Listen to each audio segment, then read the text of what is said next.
Saludos amigos, buenas noches. Una vez más llegamos hasta sus hogares en ocasión de presentarles su programa El Pueblo Cuestiona, como todos los domingos a las 8 de la noche. Hoy tenemos a alguien sumamente interesante, porque es un hombre de la historia de República Dominicana de los últimos 60 o 61 años.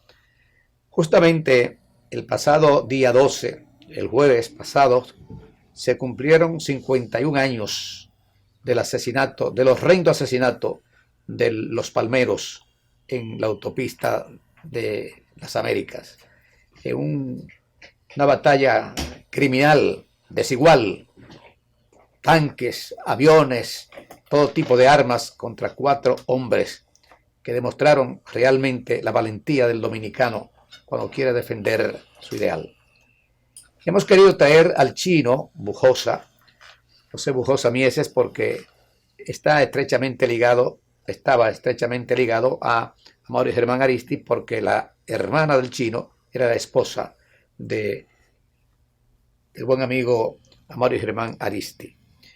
Justamente hemos hecho énfasis en la historia de los últimos 60 o 70 años, porque quedamos pocos que podamos contar esos acontecimientos: la muerte de Trujillo, Consejo de Estado, golpe de Estado a Juan Bosch, derrocamiento del gobierno de Juan Bosch, intervención norteamericana, la ida de Manolo a las Manaclas, en fin, todos esos acontecimientos que la juventud dominicana lo ignora en su totalidad. Por eso quisimos nosotros traer una vez más al chino Bujosa para que hablemos los dos de esos acontecimientos que cegaron las vidas de cuatro valiosos dominicanos, más valiosos los 4 dominicanos que cayeron que los que dirigieron esos acontecimientos, los asesinos que se prestaron para hacer lo que hicieron ese 12 de enero del año 1972. Vamos a la pausa, vamos a cumplir con nuestros compromisos comerciales para volver con nuestro programa especial hoy con la presencia del chino Bujosa. Y es bueno que la juventud escuche todo lo que pasó a Amaury Germán Aristi y los miembros de los palmeros. De manera que el chino ahorita le va a hablar detalladamente. Pausamos. Iniciamos, amigos, formalmente El Pueblo Cuestiona, hoy con la honradora presencia de José Bujosa Mieses, mejor conocido como el chino Bujosa, cuñado de Amaury Germán Aristi. Como hemos dicho, pues se cumplieron 51 años de su horrendo asesinato, una batalla tan desigual como esa que se celebró el 12 de enero del año 1972. Ayer, el jueves, pues los familiares rindieron, como siempre, un acto de reconocimiento, o más bien de recordación a estos acontecimientos de la Avenida Las Américas. Chino, cuéntenos realmente qué pasó en ese acontecimiento de ustedes del pasado día 12. Bueno, tú sabes que Amaury, después de la guerra, el 14 de junio, como toda la izquierda, se fraccionó bastante. Y en esas fracciones, Amaury constituyó lo que fue un grupo de compañeros que decidieron apartarse de la fila del 14 de junio y constituir una organización que fue fundada en La Habana, Cuba, con Camaño de Ño y otros compañeros que estuvieron en la Guerra de Abril. Y esa organización se llamó los Comandos de la Resistencia, cuyo propósito era... ¿Por qué los palmeros? Los palmeros porque era el territorio donde ellos se estrenaban militarmente, y estaban llenas de muchas palmas, había, y ellos le pusieron los palmeros. Entonces, en ese sentido, los compañeros... O sea, en Cuba. Sí, ellos tenían como meta el derrocamiento de lo que entendían era la dictadura de Joaquín Balaguer. Y en ese marco, gran parte del logro de Amaury fue lograr que Camaño se involucrara en ese proceso. Eso desde el exilio de Camaño, en Francia, en París, Londres, se hicieron esos contactos. Y de ahí se decide entonces el traslado de Camaño a La Habana, Cuba, con esos propósitos. Eso tuvo un origen del principio bastante complicado. Recuerde que no se sabía dónde estaba Camaño, pues después que se anunció su desaparición, que no, ya no estaba en Francia ni se localizaba en Londres. Y fue que él realmente de manera oculta se trasladó hacia La Habana, Cuba, para desarrollar su proyecto. Pero hay una situación de que el embajador cubano en París era un agente de la CIA. Y entonces todos Era un doble agente. Sí, un doble agente. Todos los compañeros que llegaban para ser parte de ese proceso revolucionario, de esa organización y de esos entrenamientos en La Habana, pasaban por el consulado de Cuba. Ajá. Entonces este señor, embajador, agente, tenía registrado todo aquel que era parte de esa organización. Y lo primero en enterarse que Camaño estaba en Cuba era precisamente los Estados Unidos, porque a través de su embajador de la CIA fue informado de todos esos procedimientos. Entonces eso conduce... ¿Pero fue esa misma persona quien motivó a Camaño que se fuera a Cuba? Bueno, no fue, pero fue quien hizo los trámites, bueno, y le explicó la logística de su llegada, de todo, ¿tú me entiendes? Entonces, en ese sentido, Homero Hernández, que no era parte de los Palmeros, que tenía su propia organización también, llamada, que era por una nueva Quisqueya, se llamaba la organización de Homero, que era pro-China.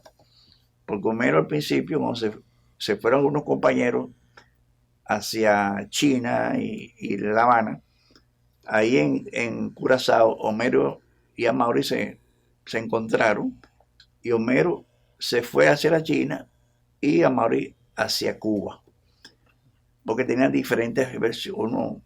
Homero favorecía la guerra popular que promovían los chinos. Uh-huh. Y Amaury tenía el castrismo, lo que eran las guerrillas que se desarrollaron con el proyecto del 26 de julio, lo llamado fonquista. Entonces, esa situación, cuando Homero regresa de su exilio, se reúne en el 14 de junio la Comisión Política y él plantea que por qué ocultar a los dominicanos que Camaño está en Cuba si los Estados Unidos lo saben, que es su primer enemigo. Y le explica la situación que se había dado con ese agente de la CIA, embajador cubano. Y el 14 de junio finalmente decide anunciar al país que Camaño estaba en Cuba. Algunos consideraron eso como errática, esa decisión, pero en parte Homero tenía razón. ¿Por qué ocultar a los dominicanos que Camaño estaba en Cuba si el peor enemigo de Camaño y los palmeros ya lo sabían?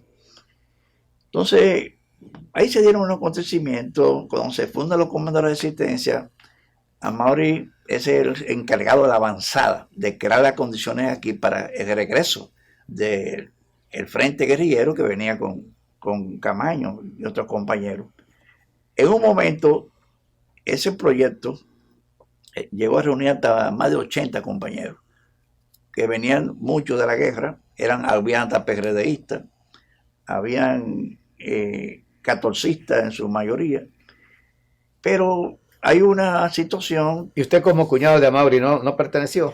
Bueno, Amaury cuando se fue a Cuba y a fundar los comandos de la resistencia, se reunió conmigo en la Facultad de Economía, debajo de una Matemango que todavía está ahí, y me explicó sus planes, que iba a dejar el 14 de junio, que tenía en mente una organización de carácter militar, con los fines de derrocar al gobierno, y que él tenía el deseo de que yo me uniera a su proyecto. Yo dije, Amaury, donde tú estás, yo estoy. Pero Amaury y yo éramos uña y dedo, hermanos siameses, como se dice. Pero además, cuñado. Además, cuñado. Amaury se va para La Habana y en ese tiempo, yo caigo preso por la lucha de medio millón de la universidad. Entonces, cuando se da 12 de enero, yo estoy preso. Tú no te imaginas lo que fue para mí ese acontecimiento, estando preso y ver realmente la impotencia que uno como preso no podía hacer nada por contribuir a salvar la vida de los compañeros. Yo exploté en llanto ese día cuando supe la información. Pero los hechos se dieron, como tú muy bien conoces, porque tú fuiste incluso parte de lo que fue ese proceso, tratando de salvar la vida de esos muchachos, a través de aquella solicitud que tú hiciste a los compañeros de los palmeros, concretamente a Amory Germán Aristi, a través de una carta que tú le escribiste.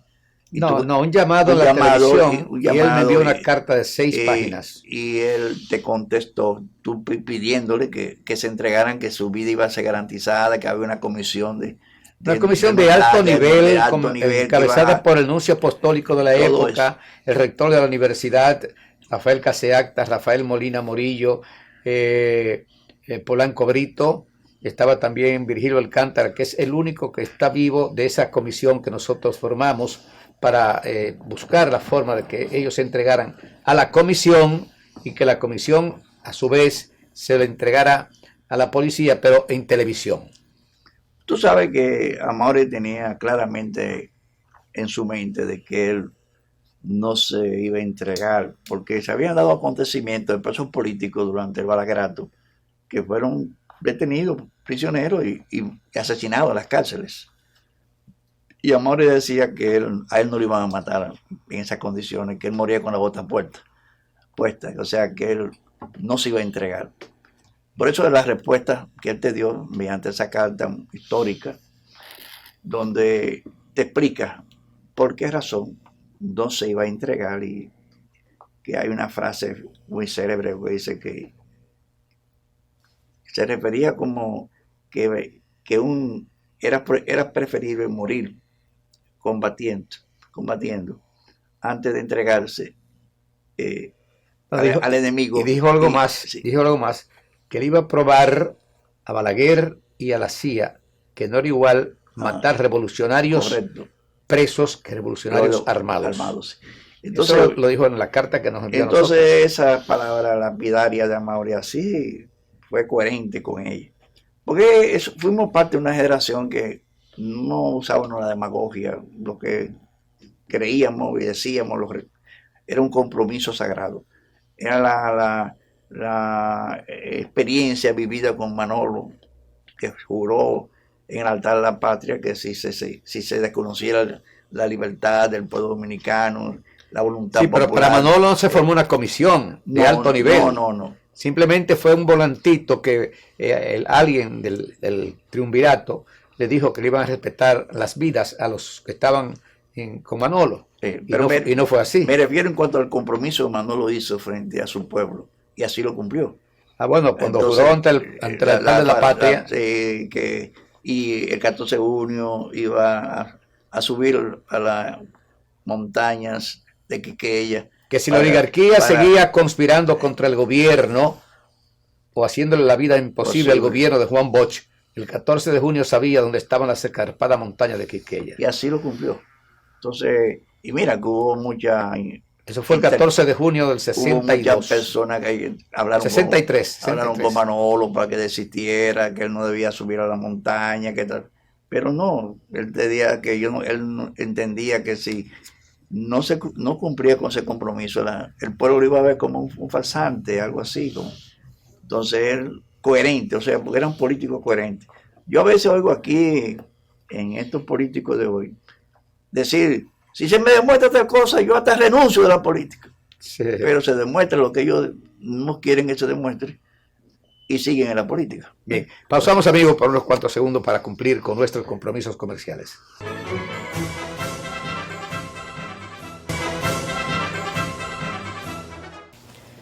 Continuamos, amigos, con este su programa El Pueblo Cuestiona y la Historia, hoy con la honradora presencia de un testigo ocular de esos acontecimientos después de la muerte de Trujillo, como lo es José Bujosa Mieses, mejor conocido como el Chino Bujosa, que es también un destacado periodista de República Dominicana, quien ha sido reconocido por la UNESCO con la libertad de prensa y de expresión.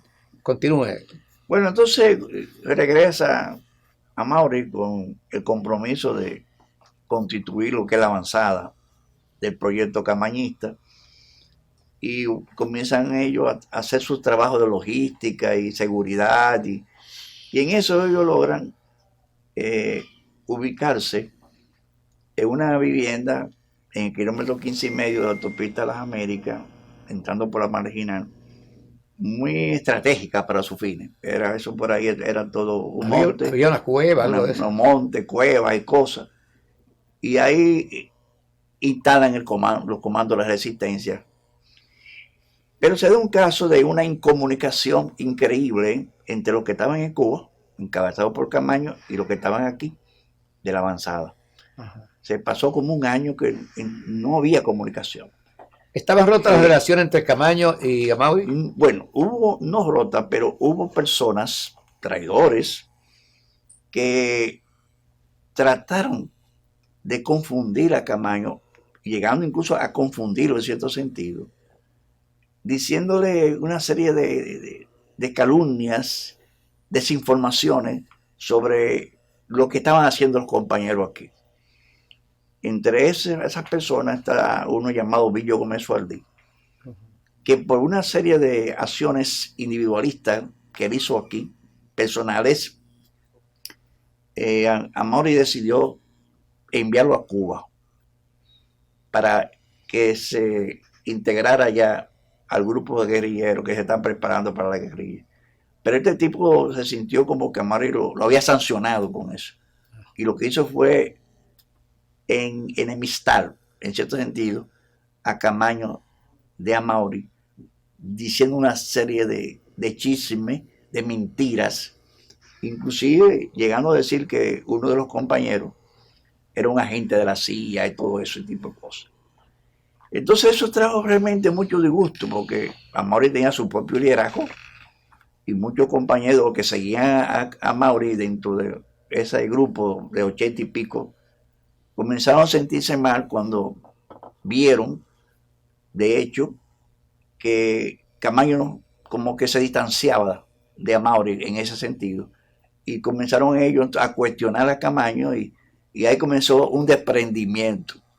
Algunos desertaron de la acción, del proyecto, como el caso de Wellington, José Villa, que finalmente estuvieron allí en Puerto Rico y cayeron presos en Puerto Rico. Y eso fue en las primeras partes de lo que se fueron, lo que desertaron. Y eso fue creando una situación que Camaño, de tener un ejército guerrillero en entrenamiento de cerca de 80 personas, regresa al país con 9.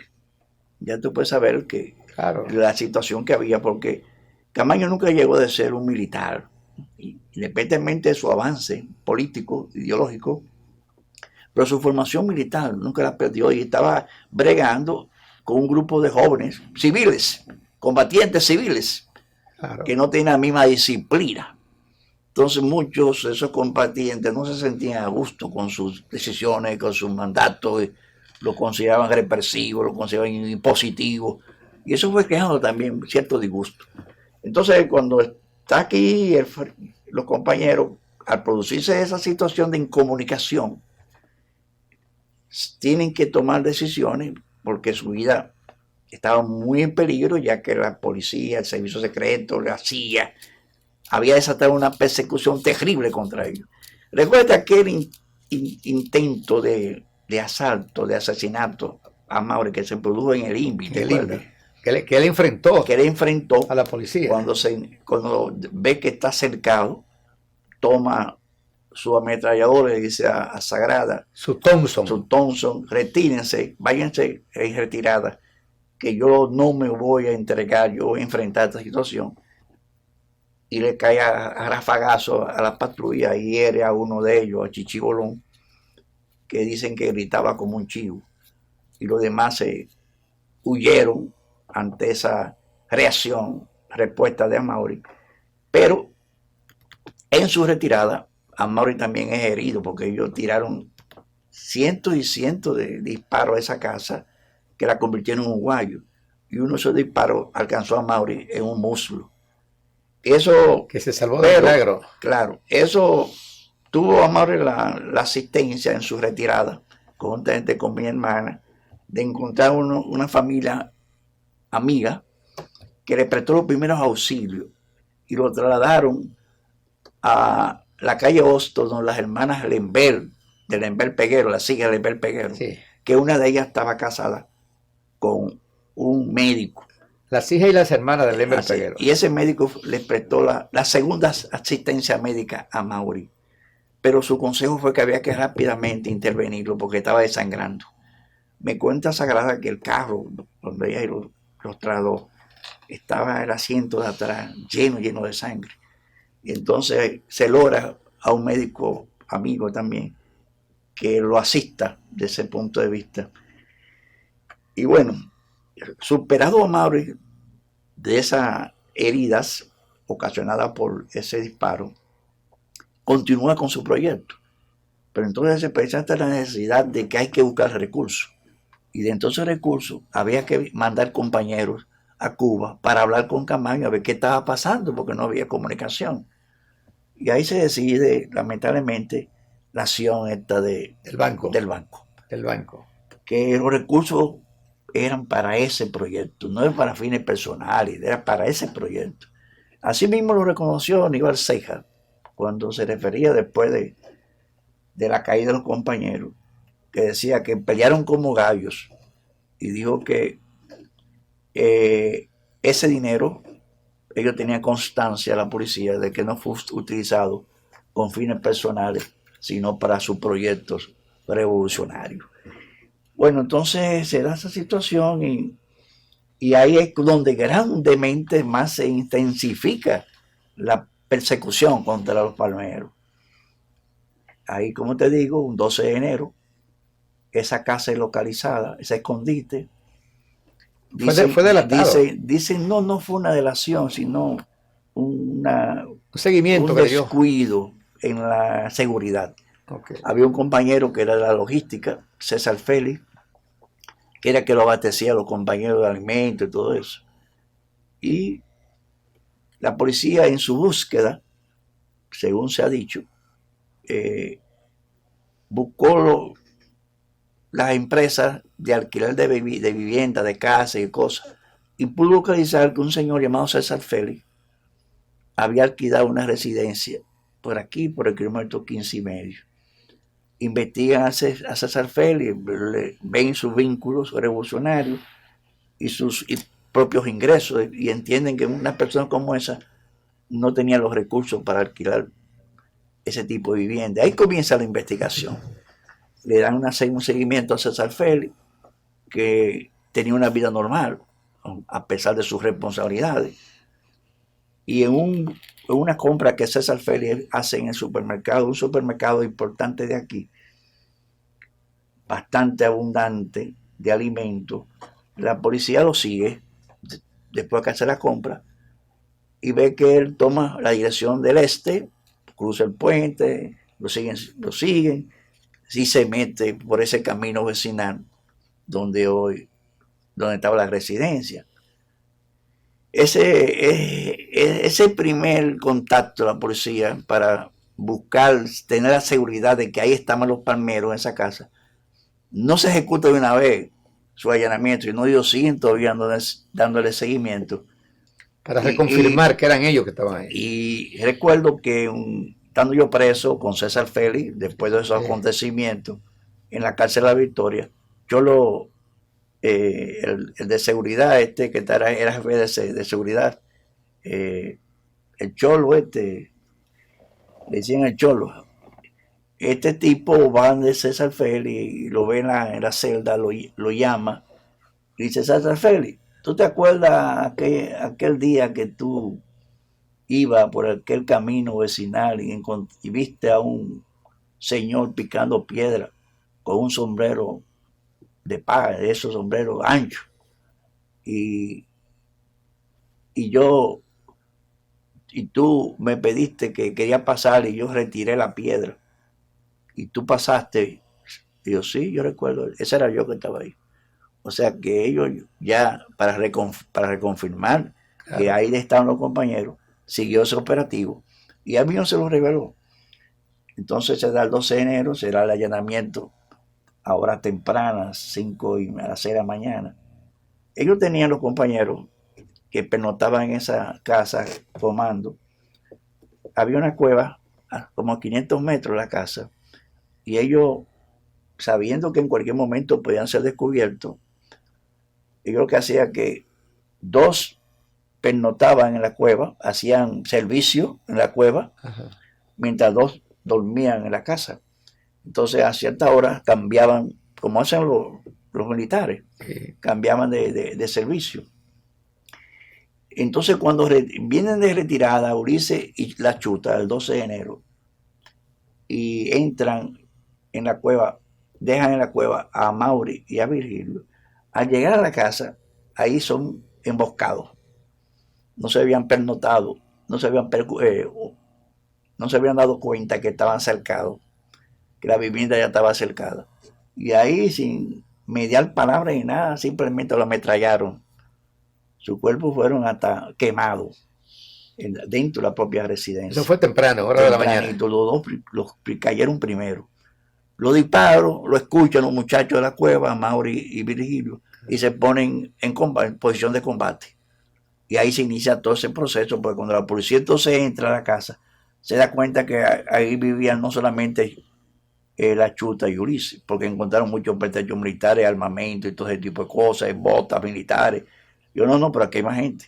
Entonces deciden rastrear toda la zona aledaña a la cueva, a la residencia. Y en esa búsqueda de la policía por localizarlos a ellos, se producen ya los intercambios de disparos y ya tú sabes la presencia de más de 2.000 efectivos de la policía y el ejército. Tanque, creo que 12 militares y policías, 12. Más de 12 murieron. Más de 12. Tuvimos la confesión de uno que sobrevivió, que nos dijo que ahí cayeron más de 24 militares. Y en ese sentido, se da esa batalla de dos combatientes, a Mauri y Virgilio, contra 2.000 y tanto de hombres. 2.000 efectivos. Tanques, aviones, bazooka y bueno, una guerra se desarrolló ahí desde tempranas horas de la mañana que duró más o menos hasta las 5 de la tarde, cuando la prensa informó al país que había caído en combate Virgilio Perdomo y Amaury Germán Aristi, en una resistencia heroica. Y así sucedieron los hechos. Incluso, como ellos no localizaban la cueva, o vamos a llamarle la trinchera, donde estaban los compañeros, y caían militares y policías, ellos, la Fuerza Armada aquí y la policía, se auxilió de la embajada americana y le solicitó su ayuda. Y de Puerto Rico vino un avión militar especializado en localizar ese tipo de detectar. Y así fue que ellos pudieron detectar la cueva donde estaban los compañeros. Entonces ahí se concentró todo el fuego de mortero y todo eso. Y ese fue un acontecimiento. Tras su caída, eso realmente el pueblo se mantuvo durante ese momento de batalla en vilo. La gente estaba esperando los resultados, mientras la comisión que hacía esfuerzo, que tú fuiste sus gestores, para tratar de que Balaguer impidiera que esos muchachos fueran asesinados, estaba esperando que Balaguer autorizara su presencia en su despacho. Y Balaguer lo detuvo. La cita para las 6. Sí, Balaguer lo detuvo un rato enorme a espera de que lo mataran. Cuando asesinaron a los compañeros, entonces Balaguer lo recibe. Entonces, no sé si finalmente lo recibió o no lo recibió. Entonces, estaban o sea que no había decisión, no había la hora que Balaguer invitó, no había voluntad de Balaguer ya estaban muertos. De Balaguer de buscar de que esos compañeros no fueran realmente abatidos. No hubo interés de Balaguer, ninguna voluntad de recibir esa comisión que buscaba la entrega pacífica de esos compañeros y la garantía de sus vidas. Yo tengo que reiterar lo que tantas veces he dicho pero como hablamos para un pueblo joven, para la juventud dominicana fundamentalmente, esa juventud que ignora esos acontecimientos, quiero reiterar lo que tantas veces he dicho y se ha publicado en los periódicos, en fin, que cuando nosotros vimos la publicación que hizo la policía de que habían asaltado un banco y que estaban fuertemente armados los asaltantes, pero yo leí la lista de los asaltantes y vi que estaba Amaury Germán Aristi, amigo mío, porque estuvimos juntos en la calle Espaillat y también en la Revolución, cuando él era miembro del comando del 14 de junio. Nos veíamos casi a diario. Yo no estaba en ningún comando, sino en el comando que me correspondía, que era la emisora constitucionalista. Cuando yo vi esa publicación, yo dije, esto es un llamado de la policía a una funeraria para que reserven cuatro ataúdes, porque realmente era para matarlos. Por eso me atreví a formar esa comisión, formada por el nuncio apostólico de la época, por Rafael Case Acta, que era rector de la Universidad Autónoma de Santo Domingo, por Rafael Molina Morillo, por Salvador Pitaluga Nivar. No quiso formar parte de la comisión Germán Emilio Ornes. Estaba Virgilio Alcántara, director del periódico Última Hora, y también estaba, bueno, eran esos los que estaban, creo que había otra persona más. Hicimos ese llamado, pero cuando hicimos el llamado, o cuando quisimos, nos acercamos al jefe de la policía para decir lo que estábamos haciendo en la búsqueda de que ellos se entregaran, los jóvenes se entregaran. Y Ney, pues, cuando me recibió, salió para Palacio, no sin antes dejarme en la policía con dos monstruos, como eran Moncho, un asesino, y otro coronel, creo que Nabo Reynoso, me parece. Balaguer, Nivar salió para la presidencia, a hablar con Balaguer, y Balaguer le dijo a Nivar Cejas, según me dijo Nivar Cejas, que si ellos se entregaban a la comisión que había formado el Sirio Veloz, que Ney Nivar lo fuera a recibir para a su vez entregárselo entonces a la comisión. Eso me dijo Ney Nivar, pero cuando me recibió, cuando llegué, que me recibió, me dijo, ¿qué vaina tú me has echado frente al presidente?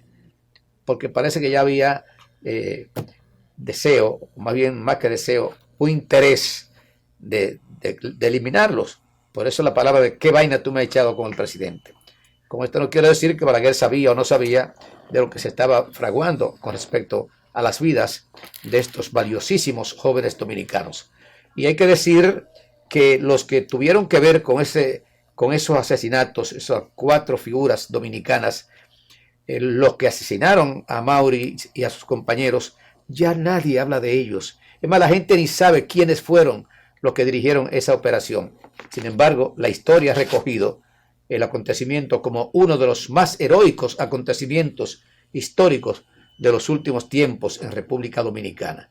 Porque enfrentar a todo un ejército, aparte de la policía, aviones, tanques, barcos, inclusive anclados en alta mar, había que ser muy valiente.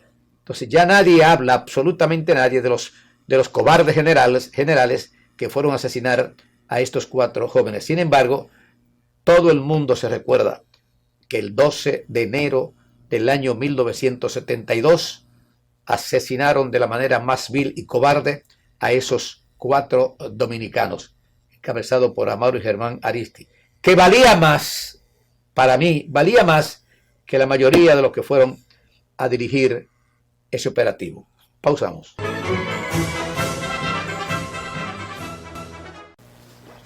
¿Qué representó la muerte de Amaury y sus compañeros para el caso de Francisco Alberto Camaño de Ño? Bueno, enterado Camaño en Cuba de los sucesos del 12 de enero, reacciona de manera indignado porque comprendió que obviamente lo habían confundido, que personas se habían interesado en crear ese distanciamiento que de por sí Amaury lo expresa en esa famosa carta histórica a Camaño. Y él ahí dice que tiene O sea que su responsabilidad era venir a la República Dominicana. O sea que la reacción de él, en cierto sentido, fue precipitada, motivada, emotiva, por esa situación que se sintió en ese sentido. Él comprendió que había sido víctima del toda chisme, de la una intriga. confusión de intriga y estos asuntos.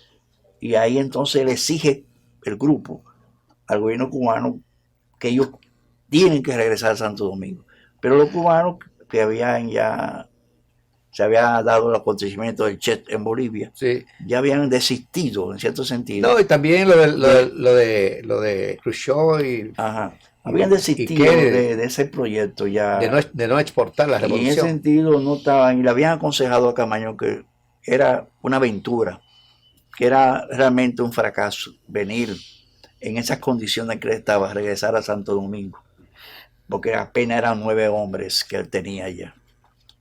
Y en ese sentido desembarcó en Playa Caracoles, que se cumplen ahora 50 aniversarios. Que yo insisto, fue un error de Camaño hacer eso. Pero fíjate, fue una emotiva, sí, una reacción. Bueno, pero un político revolucionario no puede ser tan emotivo.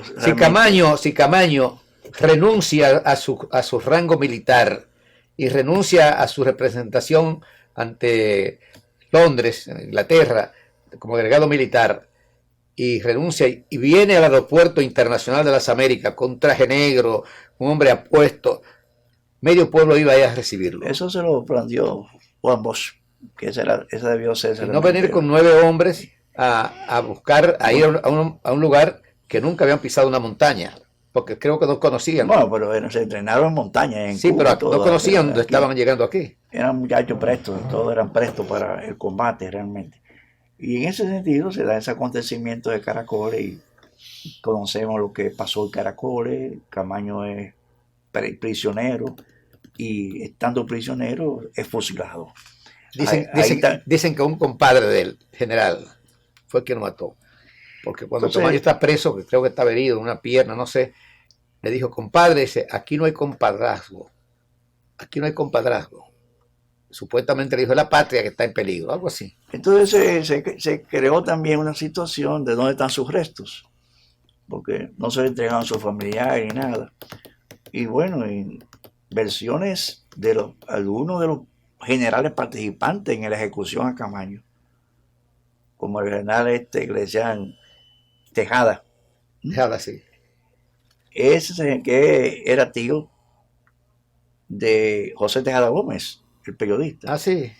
José Tejada Gómez me confiesa que cuando se presentaron de que los restos que había descubierto, encontrado Claudio Camaño, una comisión, precisamente en la montaña donde cayó Camaño, y se presentaron como que eran los restos de Camaño, el general llamó a su sobrino y dijo, mira, sobrino, esos son los restos de Camaño.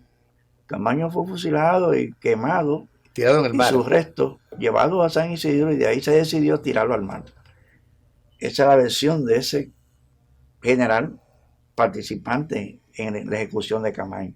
O sea que, y por eso sus restos, después declarado héroe nacional, están en un nicho en el Panteón Nacional, a la espera de que se encuentren sus restos humanos para ser llevados.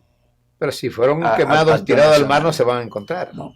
O sea que hay todo un enigma que alguien debe finalmente aclarar. Esclarecer eso. Esclarecer qué se hicieron los restos de gran comandante, inmenso comandante de abril. Héroe nacional. Héroe nacional, Francisco Alberto Camaño Deñó.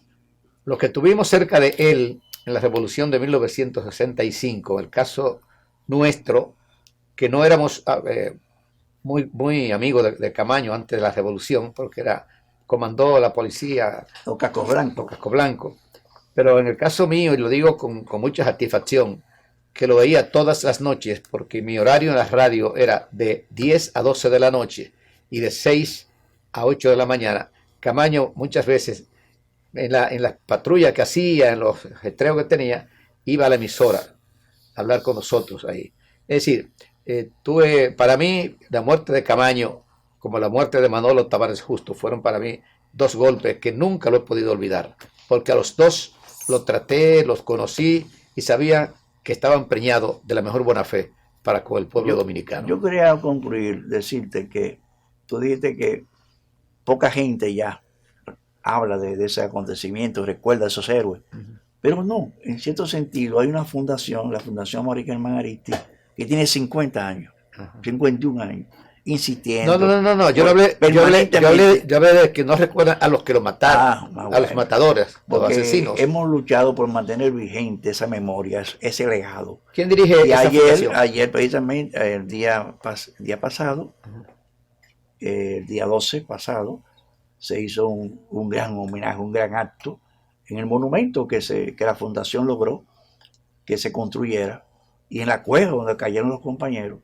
Y ahí se hizo un acto hermosísimo con la Creo que hubo un alcalde que participación del alcalde de Santo Domingo, Manuel Jiménez, que ha sido un alcalde que ha asumido la memoria histórica de su municipio. Y bueno, la fundación realmente le agradece mucho su gesto. Bien, el tiempo ha finalizado. Amigos telespectadores de República Dominicana y del exterior, acabaron de escuchar El Pueblo Cuestiona. Hoy nos honró con su presencia una persona ya histórica de nuestro país, como lo es José Bujosa Mieses, el chino, reconocido periodista, pero además un gran luchador por las mejores causas de República Dominicana, cuñado de Amaury Germán Arisти. Será pues, amigos, hasta la próxima.